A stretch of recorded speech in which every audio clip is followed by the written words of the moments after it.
All right, I'm just gonna wait a few minutes, but today I'm just gonna do a few, I'm gonna do just a few chest openers because I know we've been sitting at home a lot. And then I'm gonna share another nutrition tip for scoliosis that we can add in to our diet so that we can have better bone health.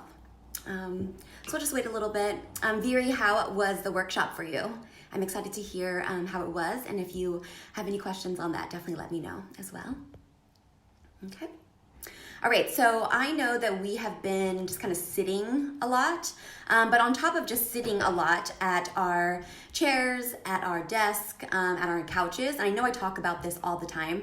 In addition to that, when you have scoliosis, a lot of times our shoulders are kind of just forward, and then sometimes some people have hyperkyphosis as well, where there's a more excessive rounding of the upper back. So what I want to do today is actually going to be opening up the chest. Vera, I'll definitely address the soft part as well. All right, so what we want to do is kind of just like open up the chest so that we can have better posture, but then that's just going to feel better in your body and it's going to help you breathe a lot better as well. Hi, Joya. So if you can get to a door frame, or you could do this later, because you could just kind of watch me, but what you want to do is just since we're at home a lot, you're gonna be going through a lot of door frames. So this is gonna be an easy thing to just do every time you get up, on the way to the kitchen, on the way to the bathroom, going back to the living room, wherever. So just kind of a good reminder. So if you can, you wanna find a door frame and you wanna place your forearm, so that's on the side of the door frame here, so that your arms are in a 90-degree angle, so, okay? So then your elbow is gonna be in line with your shoulder. So you're gonna place it right here on the side, and keep everything tucked under. So I want you to step forward with your inside foot and just gonna lean forward slightly. And from here, you're gonna feel a stretch in your pec muscles. So you wanna make sure you don't flare out your ribs too much. You wanna pull that in, tuck under slightly, but really bring your chest forward. Feel the stretch here. It's gonna open up your collarbones. And you're not forcing it. You're kind of just moving forward. So just it's a passive stretch. So you just wanna hold here about 30 seconds. And then we're just gonna do this about 3 times, so if you can. So if you, and then that should feel really nice just to open up. And just remember, I don't want you to force it. So it's not like you're pulling your body forward too much. You're just kind of holding here, and you should feel it's a very slight, subtle stretch. Okay? And then when you're done with that side, then what you're gonna do is just turn and do the same thing, but on the other side. So from here you can see that I have my arm in 90-degree angle. Step forward with your inside foot, and then just hold here for 30 seconds.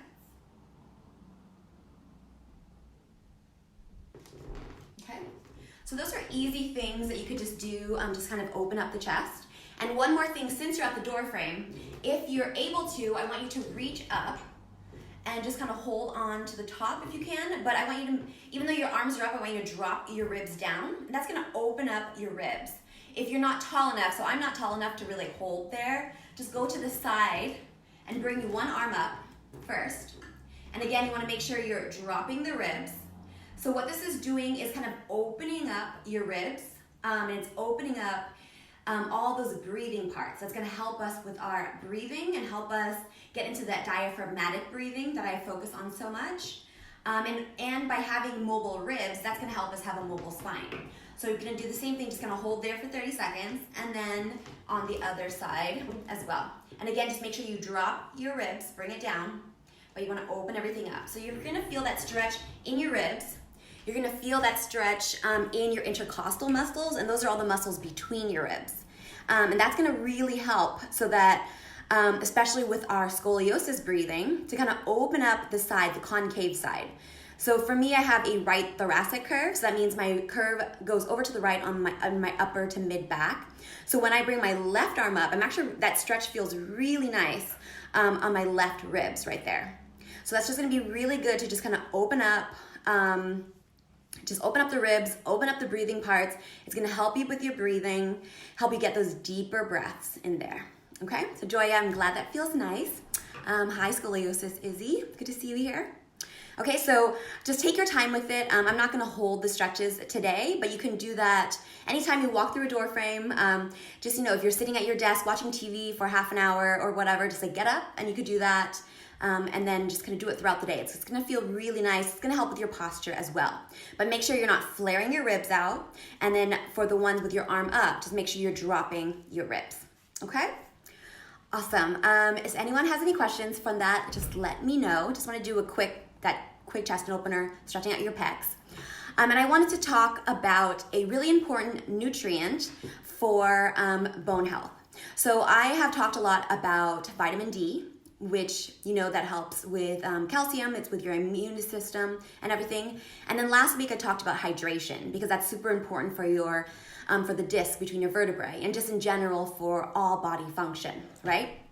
So today I want to talk about magnesium. So magnesium is also a cofactor for vitamin D, just as for vitamin D, and that's what's going to help your body absorb the calcium.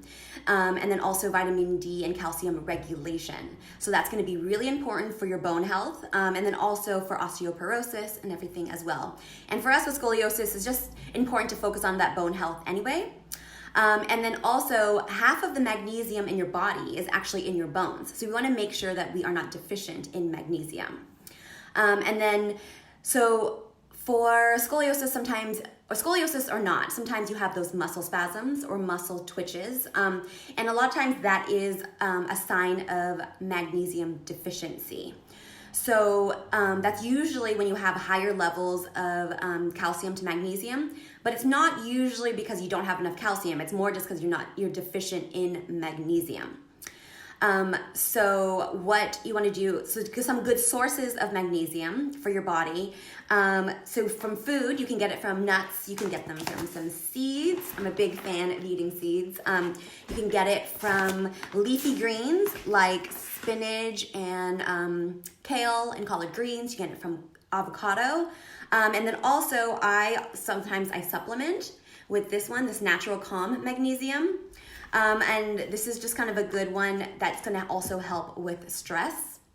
So magnesium, on top of being important for your bone health because it helps with the regulation with vitamin D and calcium, so that helps to strengthen your bones and build your bones. It helps with your muscles, so that your muscle weakness. If you're feeling any muscle weakness or you're getting tired easily, sometimes that is also because of a lack of magnesium. And if you want to test your magnesium levels, let me know and I can share some information on that as well. But another symptom of being low on magnesium is also your mood, and then sometimes it affects your sleep as well. So by having your proper levels of magnesium, it's going to help you, it's going to help calm your sympathetic nervous system. So it's going to help you get more relaxed, which is going to help you sleep, and then that's also going to help regulate your mood. So why is it that even if you're eating all these things, you might be deficient in magnesium? A lot of times it's because if you're having any acid blockers, like for instance, if you're taking any Pepcid AC or Tums, that's going to prevent the absorption of the magnesium and other vitamins and nutrients from your food. And so that's why you might have a deficiency in it, okay? Hi, Shalshira. Nice to see you on here. So those are just a couple things, kind of show a little bit of some chest openers, talk to you a little bit about magnesium, and maybe see if you can kind of fit that into your diet a little bit more and see how you feel, okay? So if you guys are doing any of these, so if you increased your intake of vitamin D or making sure you're out in the sun, and then staying hydrated, and then doing the magnesium, and then now with the stretches and everything, I want to see you do it. So share with me in your Instagram stories or posts or anything, tag me in them. I want to see what you're doing. I want to see how it's feeling for you. And if you have any questions, I want to be able to answer them for you. And Scoliosis Awareness Month is actually going to be coming up soon, and I'm going to be doing more information for each week. So I want to hear what it is that's going to be helpful for you. So what do you want to know? What can I help you with? And then next Wednesday, I have a special guest, and we're going to show you a fun recipe that you can kind of fit into your diet that will help with just your overall health, your bone health, and then also for just in general, your hydration and everything as well. Okay? All right. Yeah, awesome. I'm super excited for Scoliosis Awareness Month. It'll be fun. And then hopefully we could do some challenges and things all together and bring our community together as well. All right. Any questions before I sign off? Just a reminder to, if you go back to the beginning of this video, then you can watch the stretches again for your chest openers. Okay? Awesome. Oh, thanks, Joya. Well, I'm glad you found me now. And if there's seriously anything else that I can help with, I would love to be here for you. Hey, Jenny. Okay. And I'm just gonna be adding things in like a little bit at a time as well, because I don't want to overwhelm you with everything. But I think just kind of doing a little bit at it each time, each week, then we can kind of create more of a lifestyle. Because for scoliosis, for anything, it's not just like an easy, quick and fix, right? Like it's not something that you're gonna do once, you're gonna do for half an hour a day, once a week or something, and that you're gonna feel better. It's something that we're gonna fit into our lives all the time, and that you can just kind of make it a more regular, just something that's a daily habit, and it's gonna be fun for you as well. All right. Okay, well, thank you so much. Have a wonderful rest of your week. And I will see you guys again next week, and I'll be sharing a lot more information throughout the week with my posts and everything as well. All right, signing off. Bye.